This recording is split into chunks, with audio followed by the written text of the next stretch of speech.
Setelah malam tadi terbelenggu dalam kesedihan, pagi ini Dara kembali melakukan tugasnya, memandikan dan menyusui Clayton. Ia berusaha melupakan kejadian, di mana ia memeluk Harry sambil menangis malam tadi.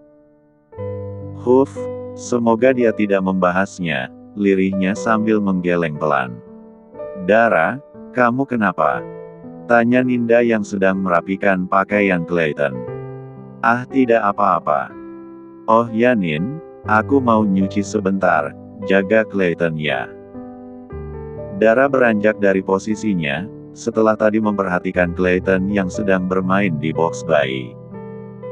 Oh oke. Ninda segera beranjak duduk di samping box bayi. Sementara Dara mengambil beberapa pakaiannya untuk dicuci.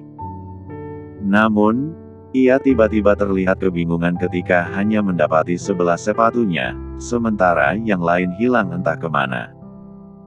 Nin, kamu lihat sepatu Catsku di sini tidak? Ini cuma ada sebelah kiri, yang kanan hilang, tanya Dara sambil menunjuk kotak plastik di pojok kamar. Tidak, bukannya kemarin kamu pakai keluar? Tanya Ninda balik. Iya, kok tidak ada ya? Dara berjongkok untuk memastikan, dan benar saja tidak ada sepatunya di sana. Kok bisa tidak ada ya? Apa sepatuku begitu jelek sampai di gondol tikus? Ini sepatu siapa, Tuan? Stefan terlihat begitu serius memperhatikan sepatu di tangan sang atasan. Sudah sangat lusuh, pudar, robek dan sangat tidak layak pakai. Jangan banyak tanya, bawa aku ke tempat yang bisa membeli sepatu seperti ini, ucap Harry yang terlihat gugup dan salah tingkah sendiri melihat tatapan mata Stefan yang menunjukkan kecurigaan. Setelah sempat terjebak dalam kebingungan, tiba-tiba Stefan tersenyum lebar memperlihatkan deretan gigi rapinya. Aih, ini sepatu Dara ya? Sudah ku bilang jangan banyak tanya. Kalau iya kenapa? Hah. Mataku sakit melihat dia memakai sepatu terhina seperti ini. Apa yang dia lakukan dengan uang 1 miliar yang Mama berikan? Setidaknya dia harus memakai sesuatu yang lebih layak. Aku tidak habis pikir, apa yang dia pikirkan hingga begitu perhitungan sama diri sendiri. Stefan hanya bisa memperhatikan bagaimana Harry terus mengoceh untuk menutupi perasaannya. Ia tahu gengsi sang atasan memang di luar nalar, tetapi sungguh Harry tak pandai mencari alasan yang tepat hingga semua yang diucapkan terdengar klise dan mudah ditebak. Setelah Harry selesai bicara, Stefan mengangguk seolah paham dengan semua yang disampaikan. Iya, saya paham. Sekarang saya tanya, bagaimana cara Anda mendapatkan sepatu ini? Aku.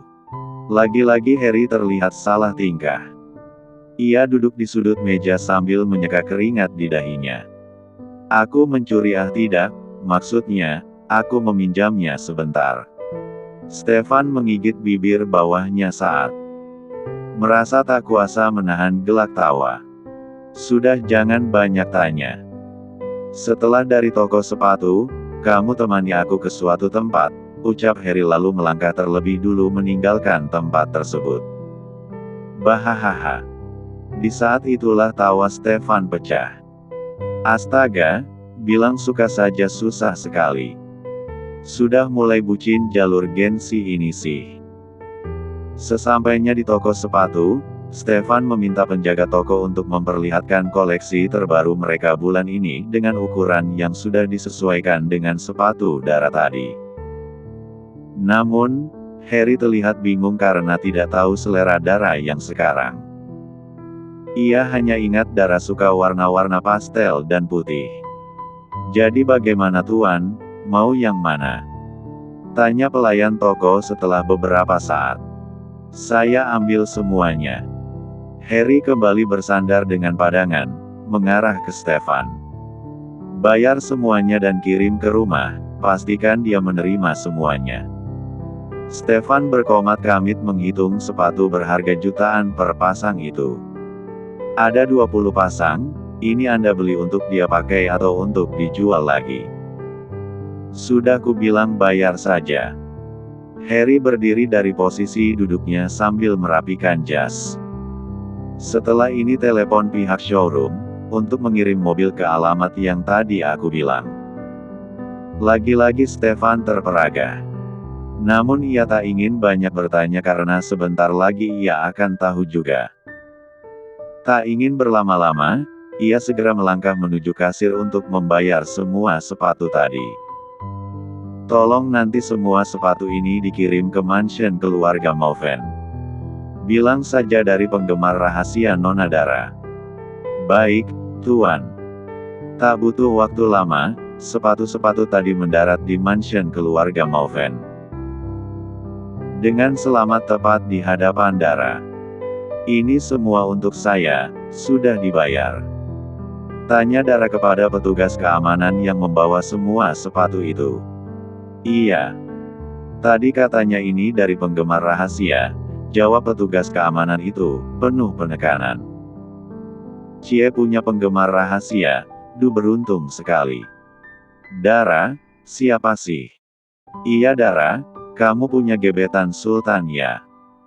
Dara sampai kebingungan harus menjawab apa. Ia merasa ada yang salah.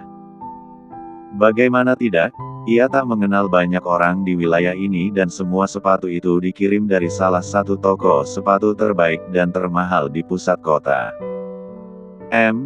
Aku tidak tahu. Kalian mau? Pilih saja, siapa tahu ukuran sesuai, aku tidak mungkin bisa pakai semua, aku jarang keluar, ucap Dara pada akhirnya. Bener nih. Tapi ada yang muat tidak ya? Ninda dan beberapa pelayan lain mulai melihat-lihat setiap sepatu di dalam kotak. Begitu juga dengan Dara yang terlihat penasaran hingga memberanikan diri meraih satu kotak sepatu. Cantik sekali, ini pasti mahal, gumamnya lalu tersenyum tipis. Hari mulai petang saat Harry sampai di kediaman Bibi dan Paman, Dara. Sama seperti saat pertama kali datang, ia disambut dengan ramah dan diajak masuk. Ia juga dijamu dengan sangat baik. Stefan yang duduk di samping sang atasan masih terlihat bingung, siapa kedua orang di hadapannya ini. Ia menunggu Harry bicara, tetapi nyatanya sejak tadi Harry hanya tersenyum, tak berniat menyampaikan maksudnya. Nak harimau, kalau boleh tahu maksud kedatangan kamu ke sini apa? Paman tahu kamu pasti ingin bicara sesuatu. Tanya Paman pada akhirnya. Harimau. Stefan menoleh menatap Harry dengan perasaan bingung. Ia tak habis pikir kenapa Harry dipanggil dengan sebutan itu. Stefan tidak sadar, jika awal mula sebutan itu tercipta adalah karena dirinya. Harry terlihat pucat dan sedikit gugup. Jadi begini, Paman, Bibi. Kemarin saya tidak sengaja mendengar Bibi dan Dara membahas keluarga Mauven. Apa Bibi dan Paman kenal dengan keluarga itu? Lagi-lagi kening Stefan mengerut bingung. Kenapa Tuan malah menanyakan tentang keluarganya sendiri, batinnya. Bibi dan Paman saling menatap satu sama lain. Ekspresi wajah keduanya seketika berubah sendu, seolah keluarga Mauven telah menoreh sejarah kelam di dalam hidup mereka. Kenapa kamu tiba-tiba saja bertanya tentang keluarga itu? Nak harimau tahu, kenal. Tanya Bibi penasaran. Sedikit. Sepertinya Dara juga sangat sedih saat Bibi membahas tentang keluarga itu, sebenarnya apa yang terjadi. Saya ingin tahu agar bisa membantu dia suatu saat, jawab Harry yang terpaksa berbohong. Mereka itu keluarga jahat, sahut Paman. Hah, jahat? Tanya Stefan dengan mata yang terus terbelalak. Iya jahat, sahut Bibi. Johan Mauven, dia telah menghancurkan usaha kami, usaha orang tua Dara dan beberapa pedagang lain.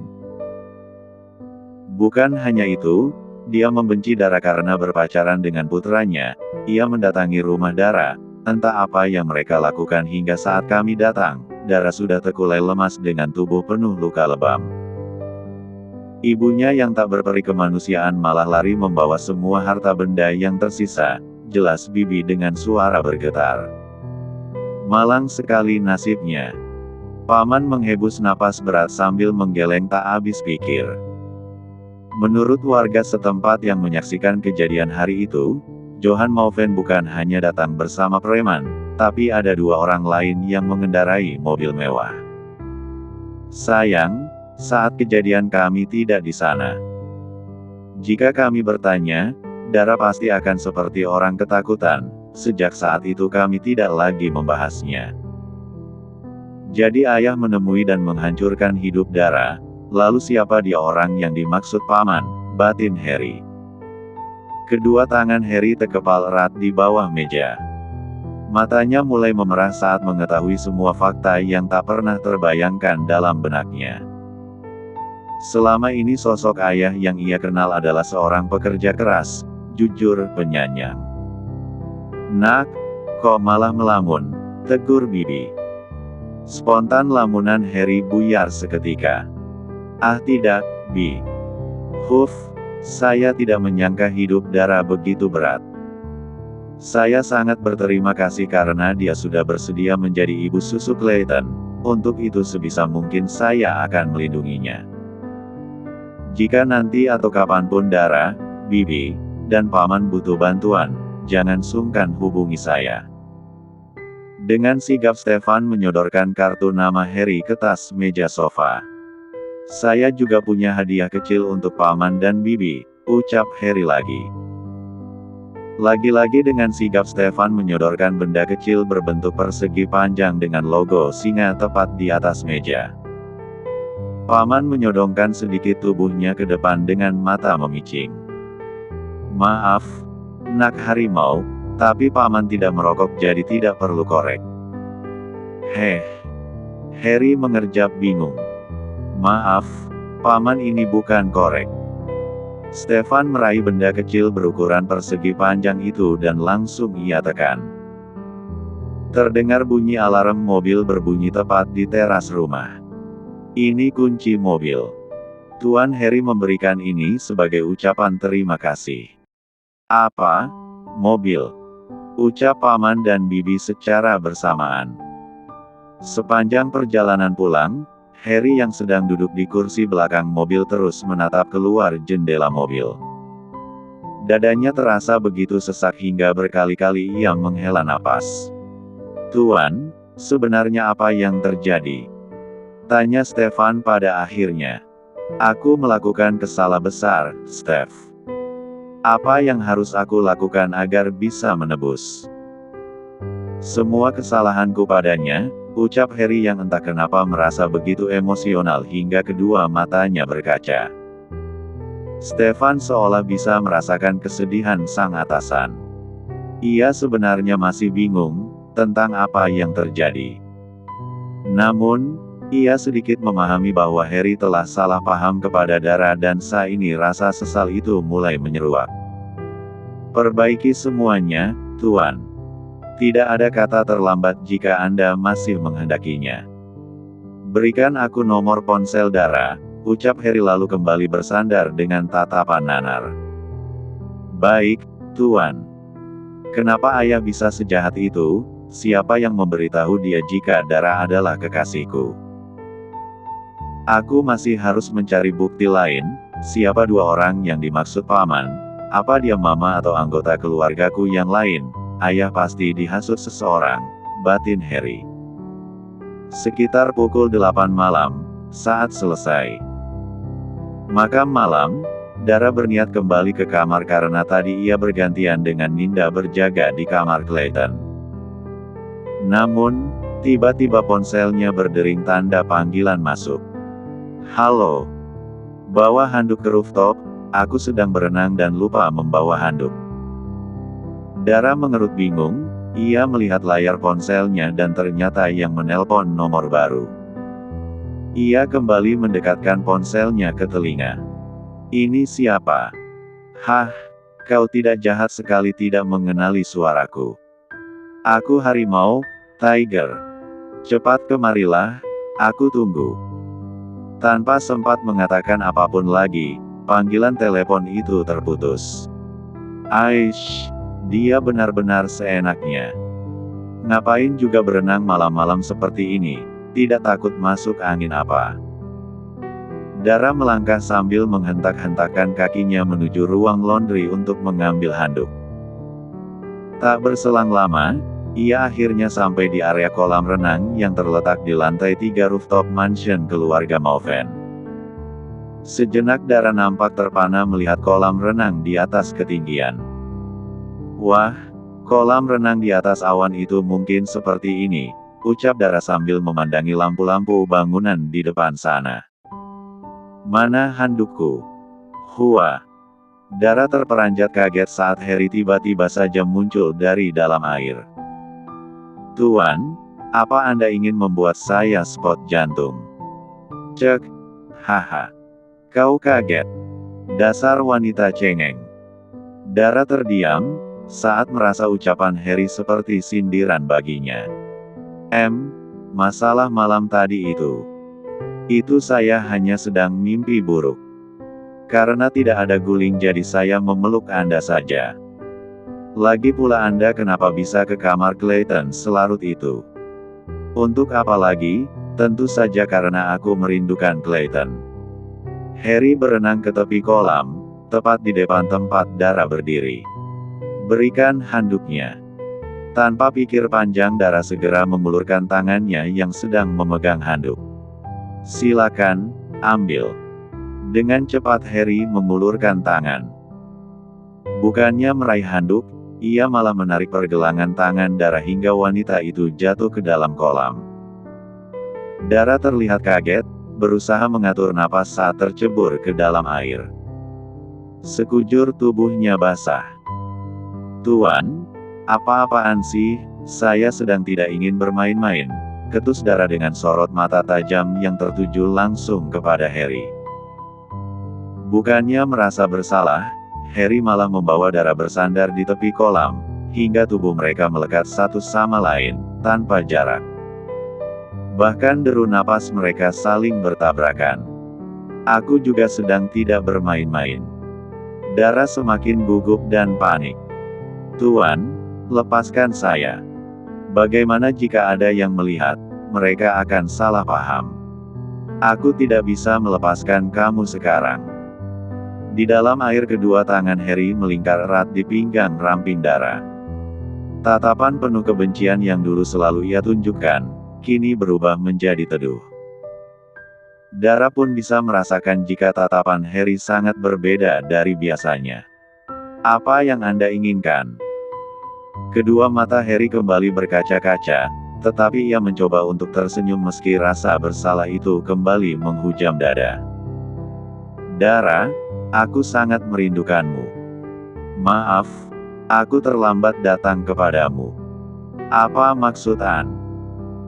Belum sempat Dara melanjutkan ucapan, bibirnya telah dibungkam dengan C1 uman H4 ngat yang membuat sekujur tubuhnya meremang panas.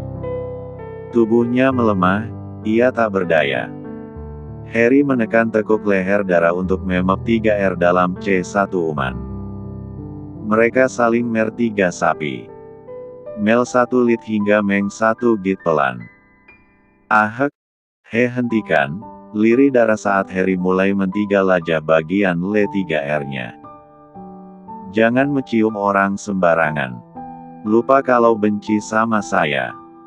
Dara nampak sangat kesal karena Harry mencium seenaknya. Padahal ia tak tahu saja jika sebenarnya, sebelum ini mereka sudah pernah beradu indera pengecap saat ia dalam pengaruh minuman. Alih-alih merasa bersalah, Harry malah tersenyum lebar lalu tekeke kecil. Mungkin aku sudah lupa. Dara, kamu tidak merindukan momen seperti ini. Dulu kita sering menghabiskan waktu bersama.